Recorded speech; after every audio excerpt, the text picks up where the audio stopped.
should you start? And which players should you sit in Week 16? It's semi-final week in fantasy football, and I'm here to give you 4 starts and 4 sits for Week 16.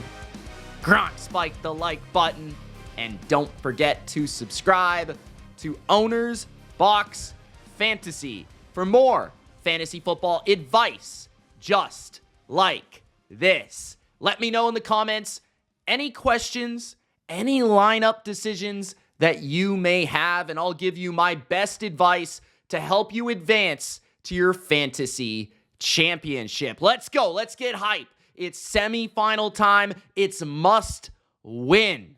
I'm Mitch, and let's go.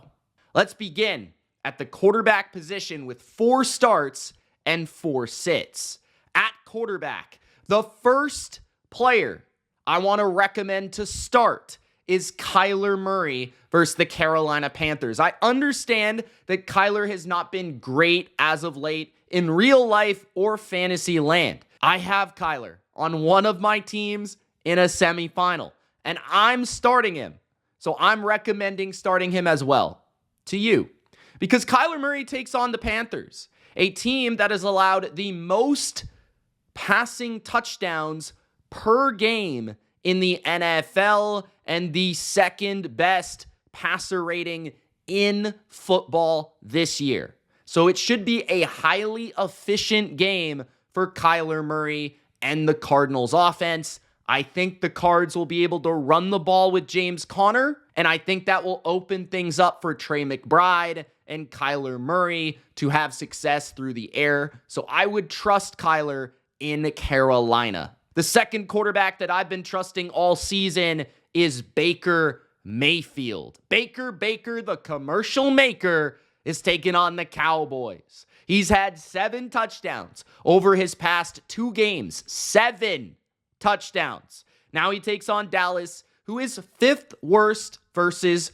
quarterbacks. Mike Evans is on a mission for 1,000 yards. I love how Jalen McMillan is looking. They're going to be able to run the ball. I think Baker has plenty of red zone opportunities and looks to score another 3 or 4 touchdowns in a primetime game where Baker wants to show off. The third quarterback I would start, this is another one that I'm really thinking about here in terms of one of my leagues that I'm in a semifinal. It's Matthew Stafford versus the New York Jets. This team, for me, is not loaded at the quarterback position, obviously, so I think Stafford is a great streaming option versus the Jets. The Jets have low-key been dreadful defensively as of late. Since Week 6, the Jets are 22nd in yards allowed per coverage snap at 6.57 and rank 30th in EPA allowed per play defensively. That's 3rd worst, in case you can't do the math. Stafford, since Week 11, has also been on fire, okay? 3rd in big-time throw rate and 1st in pass-the-sticks throwing rate, which means he's throwing the ball down the field and he's throwing the ball into tight windows at a very high level. Stafford is playing exceptional football, despite the rain game and weather game against the Niners, where we said he wouldn't play that well last week on this show. I expect a bounce back for Stafford against a much easier defense in the Jets. Jordan Love is going to be our 4th and final start at quarterback versus the Saints. I think a lot of people will be intimidated by the potential snow and or weather cold that could take place in this game in Green Bay, but I would not be intimidated by that whatsoever. Yes, the Packers love to run the ball, but Love is also a machine at throwing touchdowns. He just is. He has 2+ passing touchdowns in 9 of his last 12 starts this year, and the Saints are not a good defense. They allow the 5th most passing yards per game to quarterbacks. I think Love and the Packers are able to move the ball at will on the ground or through the air, and I think Love probably puts up another 2+ passing touchdown performance, which makes him a very safe floor versus the Saints, but also a pretty good ceiling as well, especially if this is a blowout. I could see him put up 3 or 4 touchdowns in like a 38-13 type of blowout on prime time. Quarterback sits. This one might be a little bit controversial. Jared Goff versus Chicago. Jared Goff has obviously been great. He had a great game versus Buffalo, and people are going to ask, Chicago, they're not that good. Well, Jared Goff has not been great against the Bears. Even his game on Thanksgiving was not his best performance. The last 3 games versus the Bears, he has 6 touchdowns and 5 interceptions, and his highest yardage total was 236 yards. So he just does not play well against this defense for whatever reason, and the Lions tend to go run heavy against the Bears, which I expect once again in this game. He's also not good outdoors, and especially not in Chicago. The last time he played in Chicago last season, he had only 161 passing yards. So I just don't see the ceiling for Goff in this game against a matchup that traditionally he doesn't fare well in, and he's not good outdoors in his career. Sam Darnold versus Seattle is another potentially controversial sit because he's been playing so well, and I've recommended him many times on this channel to start. But against Seattle, I just don't like the matchup. I don't love the matchup of Seattle's potential run defense that is really improved as of late. Their ability to take away the early down running game of the Vikings, which is going to force Darnold into a lot of awkward second and third and longs. And that's going to allow Mr. Mike McDonald to set up Darnold for many Mike McDonald and Sam Darnold. Wow, that is word salad. But you have Sam Darnold, who's going to be facing Mike McDonald's blitz packages and all those crazy exotic third down looks. And I think that's going to be difficult for Darnold to process, and I think that could force mistakes and sacks. And Darnold tends to have a little bit of a tendency to take sacks. So I expect Seattle to actually frustrate the Vikings offense in this game, and I wouldn't be surprised by a little bit of an upset. I'm not going to lie. I think this is a favorable matchup for Seattle's defense that is 4th in EPA allowed and 5th in dropback EPA since week 10. So I like the Seahawks defense just to slow down Sam, Jefferson, and the group of the Vikings.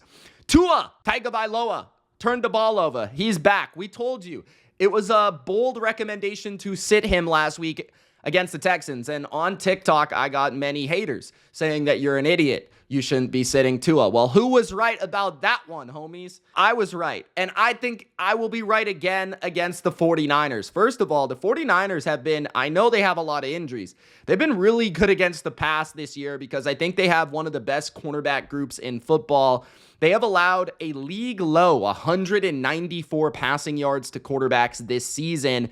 They do have Dre Greenlaw back, and it does look like Mustafa and Hufanga at safety will return, and they have their full group of corners from Green to Lenore and Ward. Boza's also healthy, and the Niners have had 10 days to prepare. But the thing that I think is going to frustrate Tua the most is not having Jalen Waddle, which is focusing the attention of Jonnu Smith and Tyreek Hill. The Dolphins are not a good running team, which is going to force Tua into a lot of second and third and longs. The Niners, you have to have success running the ball if you want to move the ball on them because they're so good against the pass.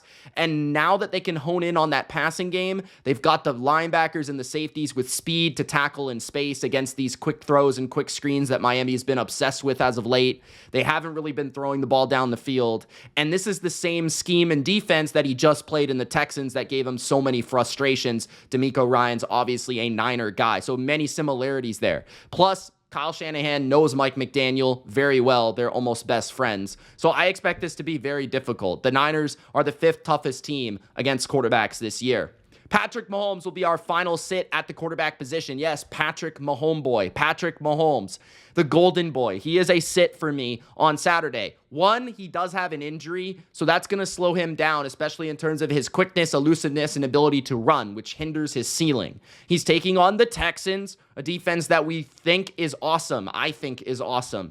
They're going to be able to get pressure after Mahomes. They're going to be able to quickly beat those exposable tackles of the Chiefs, Hunter and Anderson, and get in the face and facet of this offense, which is Patrick Mahomes. And to me, 2nd in net yards per attempt, 2nd in interceptions per game. This is a great pass defense in the Texans, and they're 1st in yards allowed per drive as an overall defense. The Chiefs are not a great elite offense. This is not a team that scores 30 points a game. In fact, they have not scored 30 points a game this entire year. I would not expect it against the Texans. I would not expect a high ceiling performance. I prefer other options that are playing easier matchups than Patrick Mahomes, who is injured, playing one of the best defenses in football, specifically one of the best pass rushes in football that will get pressure on Mahomes. Moving to the running back position, let's begin with our starts. Tony Pollard versus the Colts. I have Pollard in one of my leagues. I will be starting him as my flex this week. I like Pollard against the Colts. 5th most rushing yards per game allowed for the Colts defense. They've consistently suffered against the run. Pollard also scored 17.8 PPR points in week 6 against the Colts the first time around. I expect him to be able to replicate near a 15-point performance. Mason Rudolph, I think, also upgrades this offense. The consistency, the efficiency, and perhaps even the check down option of Tony Pollard from the backfield. So I think Pollard has a higher floor and potentially a higher ceiling because of the matchup. Now keep a note on how healthy he is entering this matchup and if he is going to play. But if he does suit up, just like last week, I would start him against the Colts. Chuba Hubbard versus Arizona. I like the Canadian kid to have a good bounce back game against the Cardinals at home. He played 95% of the snaps against the Cowboys despite a down performance that maybe some of you're eliminated because you had Hubbard in a league. But I think that if you're still able to advance and you have Hubbard and he was frustrating last week, I think he should have a good game. Cardinals are 20th versus running backs, and especially lately, they have not been great. If you look at their performance against the Seahawks and Charbonnet, you look at their performance against even New England last week with Stevenson and Gibson going over for a combined 100 yards plus, I think they give up yards on the ground and a good steady pace at that. And the Cardinals are 29th in success rate defensively versus the run. So they're 4th worst against running backs in that regard as well. So I think Hubbard, the Panthers will pound the Cardinals on the ground. That will keep them in the game. I expect this to be a run-heavy game, perhaps even a high-scoring game. I want Hubbard in my lineups if that is the case. Alexander Mattison would be my desperate start of the week versus Jacksonville, and I actually think he's a better start than many options because of the matchup. Jacksonville is 2nd worst against running backs this year. Sincere McCormick is out, so Mattison has the clear opportunity to 1st and 2nd down work. Jacksonville also is pretty bad at defending the pass. So even Amir Abdullah, just a quick shout out, is somebody that if you're in a deeper league might be intriguing on your flex position. But Mattison should see opportunities near the goal line. He's the short yardage guy. He's the early down guy. And I could definitely see him with 15 plus carries, 50 to 80 yards, and a touchdown. So I definitely think that's startable compared to some of these other guys with more difficult matchups. And our final start this week will be Jerome Ford versus the Bengals. Ford is getting the start in place of Nick Chubb. Chubb left last week against the Chiefs, and Ford feasted on the ground versus Kansas City. Actually, a really tough team to run against. Okay, and he was able to hit an explosive run for a touchdown. Against Cincinnati, the Bengals are kind of good at defending the run on a yardage per play basis, but they're not good in fantasy land, okay? There have been 7 running backs to score at least 10.4 PPR points in their past 5 games. That's more running backs than games, guys. So Ford should see plenty of work, plenty of opportunity on run and pass downs. He's electric, and all it takes is a few carries for him to hit a home run. Plus, he's going to get that early down work. So I think he's a nice flex in a game where it's possible Cleveland scores some points here, as long as Dorian Thompson-Robinson is not a complete joke, because the Bengals defense is really bad, as we know. 4 running back sits. Let's begin with Najee Harris versus the Baltimore Ravens. The Ravens allow the lowest yards per rush in the NFL this year by 0.2 yards, 3.41. They're also the 7th best team against running backs in fantasy land. So I would sit Najee. Don't see the upside in this game where the Steelers are actually 6 to 6.5 point underdogs. Isaiah Pacheco versus the Texans. Texans are 4th in running back fantasy points allowed. They're also 6th in touchdowns allowed and 8th in yards per attempt allowed. So no matter how you slice it, they're top 10, top 8 in pretty much every metric that does not allow running backs to score points. Plus, you have Kareem Hunt, who he's splitting with, and Hunt's getting some short yardage. He's getting plenty of carries. He's taking away the work from Isaiah Pacheco. So while Pacheco might have a couple explosives in this game, I don't see a lot of reliable work, and I don't see a lot of upside in this matchup. There's others that you can definitely start over him, like, let's say, Madison, for example. Seattle running backs versus the Vikings. If Walker and Charbonnet are both active, I kind of feel like this hurts both of them. I think Charbonnet is startable as a flex if Walker's out. But if Walker is in, given the fact that he's coming back from an injury, I feel like that also hinders his potential and upside. And I feel like at the same time, that makes Charbonnet not startable at all, right? Because Walker's the starter. That being said, this is just a terrible matchup. Minnesota is second in fantasy points allowed to running backs. They're also first in rush EPA allowed. So they're the best team, in my opinion, against the run and running backs overall in football. So I would say sit Seattle running backs. Depending on if Charbonnet is the only guy there, maybe you play him depending on your roster. But I would say if Walker plays, I'd just sit both of them. I'd want something else to work out for me there. Ramondre Stevenson versus the Bills might be a little bit of a controversial sit. Obviously, I'm a Patriots fan. I don't like the potential game script opportunity. I don't love Stevenson and his track record as of late. I don't like the competition of Antonio Gibson and JaMychal Hasty, especially in a game where they might be trailing by multiple scores and how they've taken some of the receiving work. So this is a tough one. I think the Bills are a little bit better against the run than people give them credit for. They're actually 7th in success rate against the run, and they're 7th in rush EPA allowed. Now, they're not great against fantasy running backs, but in general, they're good against the run. So it's kind of a little bit confusing, right? And the reason that they're not great against running backs in fantasy is because they allow the most receiving yards to running backs in the NFL. But that being said, I don't know how many receiving yards will be had by Stevenson, considering that Hasty and Gibson can take some of that work. And Drake May likes to run as well. So I don't necessarily know that Stevenson will be catching 3, 4, 5 passes in this game. So I just don't see a lot of upside, not a lot of upside to score touchdowns, not a lot of upside to catch the football, which makes him not a great option, in my opinion, against this specific Bills team. Our wide receiver starts. Jakobi Meyers versus Jacksonville. Love Jakobi. He's very reliable, and I would love to reliably start him as a wide receiver 3 or a flex. There is only one player this season with 100+ targets in the NFL who has 0 drops, and his name is Jakobi Meyers. Jacksonville allows the most fantasy points and the second most yards to wide receivers. They like to play man, and Meyers is a savvy route runner who can separate. I think Aiden O'Connell will be back,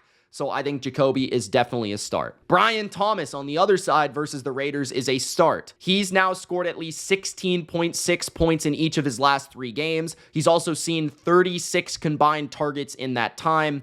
He is a machine. He's a beast. He's too big. He's too fast. He's too explosive to not start in your lineup. DJ Moore versus Detroit. I think this is a low-key excellent start this week. There's no more Carlton Davis for the Lions, who was their CB1, the guy that took on a DJ Moore type of player. He is now out of the lineup. The Lions' secondary depth is not good at corner, so there's going to be a good matchup from DJ in this game. They've also been giving him opportunities to run the football and play running back snaps, which only increases his workload. And when you look at the last time they played Detroit, they fell behind in a trailing game script, which could definitely happen again, given how Chicago started these games as of late. He had 8 catches on 16 targets, 16 for 97 yards and a touchdown. And honestly, he probably could have had way more, given that he only had a 50% catch rate. So DJ Moore, I think, will have a huge game against the Lions. And then the final start is Cooper Kupp in a bounce back against the Jets. I just want to bet on Cooper Kupp having a bounce back. I'm not going to shy away because he had 0 points last week. The Jets have a bottom 5 pass defense and expected points added EPA since their bye week. Cooper Kupp has just 2 games with fewer than 10 PPR points in 9 healthy games this season. Saying that again, only 2 bad games in 9, okay? He's at least had a very high floor, so That was an outlier against the Niners, given the rain and the matchup. Like we said, the Niners are the best team in passing yards allowed. So that correlates to Kupp having a bad game. I think he bounces back against a bad defense in the Jets. Wide receiver sits. Marvin Harrison Jr. versus Carolina. We sat him last week against Christian Gonzalez. We're going to sit him again against J.C. Horn and the Panthers. I like J.C. Horn. I think he's an excellent physical perimeter corner. That is a good matchup for Marvin Harrison, who is a lanky, tall, not super fast type of wide receiver. I think Horn will give him troubles. Marvin Harrison also has terrible chemistry with Kyler Murray. They just have terrible understanding of each other's body language, and Kyler doesn't put the ball on him very accurately or successfully. The Panthers are also kind of good against wide receivers. They're 12th best against wide receivers this year, and they're much worse against running backs, the running game in general, which is why you should start James Conner, and they're terrible against tight ends, which is why I think Trey McBride will have a huge game, but not Marvin Harrison Jr. It just doesn't make a lot of sense for Kyler to force targets against the best secondary player in Carolina. It just doesn't make sense. Amari Cooper versus New England. We're going to keep this one simple. I thought he was a start last week, and honestly, I'm not sure that how he didn't perform, given the Bills scored 48 points and absolutely demolished Detroit's defense. He still didn't do much in that game. Now, he did have a good game against the Rams, but this game, I think Bills are going to be very run heavy. I think it could be snowing. It could be very cold in Buffalo. Definitely very cold. Cooper is not good in the cold, and he'll likely be facing a shadowing Christian Gonzalez, who is one of the best corners in the league. And why would Josh want to throw in that direction when he can just hit anybody else on his offense and they'll make plays? So it just doesn't make sense. Sit Amari Cooper. DeAndre Hopkins versus the Texans. No matter if he's lining up against Derek Stingley, who completely shut out Tyreek Hill, or if he's against the rookie Lassiter, both of these corners are top 3 in reception percentage allowed. They both lock up and they don't allow a lot of catches.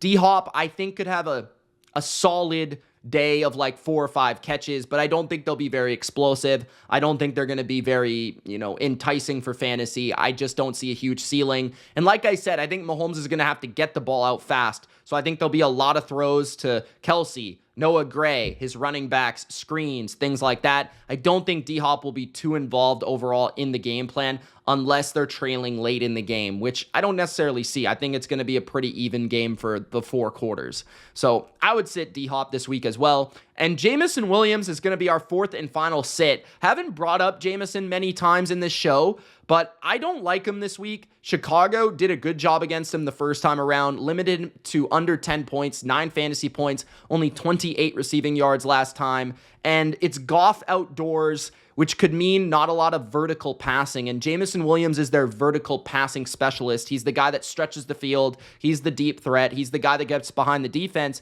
And if he's drawing Jalen Johnson, that's the toughest assignment of, the wide receivers that will be facing the Bears secondary, right? Jalen Johnson stays on the perimeter. Jameson's usually on the perimeter. Amon-Ra is in the slot, right? So I don't like that matchup specifically against this secondary. Goff has struggled against the secondary. They're going to run the football. Tight ends. I like Jake Ferguson to have a decent game against the Bucs. I think some of this has to do with game script. I think the Bucs are going to be able to move the ball, like I said, with Baker Mayfield. They're going to be able to score points through the air on the ground, and I think that's going to set up the Cowboys to be trailing and throwing the ball a lot, which means Jake Ferguson's going to be on the field in 11 personnel formations. Tampa also has been really crummy and bad against tight ends. Tampa allows the second most yards to tight ends this season. So Ferguson could have a high volume day in this one. Chig Okonkwo is going to be my sleeper play at tight end this week.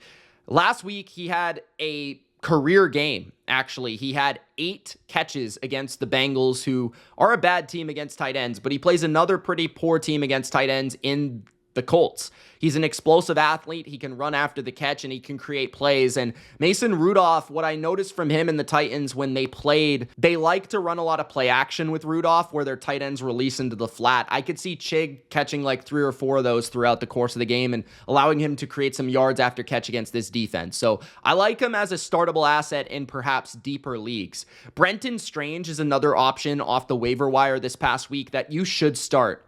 The Raiders are 3rd worst versus tight ends this year. They're 4th worst in terms of yards allowed to the tight end. And Strange had 11 catches on 12 targets. You're just not going to see that very often at the tight end position. So given that's what he did last week, no Evan Ingram, I'd start Strange this week as well. And David Njoku versus the Bengals. If there's anyone that I can trust on this offense from a receiving department standpoint, I would trust Njoku at this thin tight end position to have a decent game against the worst team against tight ends, which is the Bengals. You know, Njoku is a beast. And the Bengals have allowed the most targets, the most receptions to tight ends this season. And if a young quarterback is going to throw the ball anywhere, it's going to be in the middle of the field to the tight end, right? That's where Dorian Thompson-Robinson is going to want to put the ball. Tight end sits. First name is Hunter Henry of my Patriots against the Bills. The Bills have allowed the third lowest yards per reception to the tight end and the third lowest touchdown per game rate. Henry's been a pretty solid asset at tight end for many weeks now, but this week I don't see a high ceiling, especially if it is bad weather in Buffalo. Cade Otton versus Dallas. I've been a fan of Otton this season, but this game and recency just suggests that Otton has not been an option for the Bucs, okay? So 4 out of the last 5 games, he's gone 8 points or under for fantasy purposes, and Dallas is actually good against tight ends, believe it or not. They're 8th best in allowing the 8th least amount of receiving yards to this position. Kyle Pitts versus the Giants. Pitts has been terrible for fantasy. You can't trust him. I would never play him in a fantasy game. You're probably not even in the playoffs if you drafted Kyle Pitts, but regardless, if you are one of the very rare people that are, he has not had 10 fantasy points for more since week 8. So he has not had 10 fantasy points or more since week 8. I almost couldn't believe it. I could barely read it, all right? And then you've got the Giants, who are actually the 3rd best team versus tight ends. I know that's pretty crazy to believe because they're awful at literally everything in the game of football, but they're good against tight ends. So, sucks for Kyle Pitts. And the 4th and final sit, it's going to be a little bit bold. I would sit Dalton Kincaid, just because I don't think the Bills are going to be throwing the ball a ton in this game against New England. I think they're going to run it a lot. I'm sitting Amari Cooper. I'm sitting Dalton Kincaid. I think Cook, Davis, and Ty Johnson could have big efforts in this one. And Kincaid has not had a lot of upside. 8 out of his 11 games this year, he's been held to under 10 fantasy points. And there's no sense pushing him when he just came off an injury when he played his first time against Detroit in many weeks. So, yeah, I just don't see the upside here. There it is. My Week 16 semi-final must-starts and must-sits for Week 16. Good luck, guys. Thanks for watching. It's Mitch. Let me know your questions in the comments section below. Peace.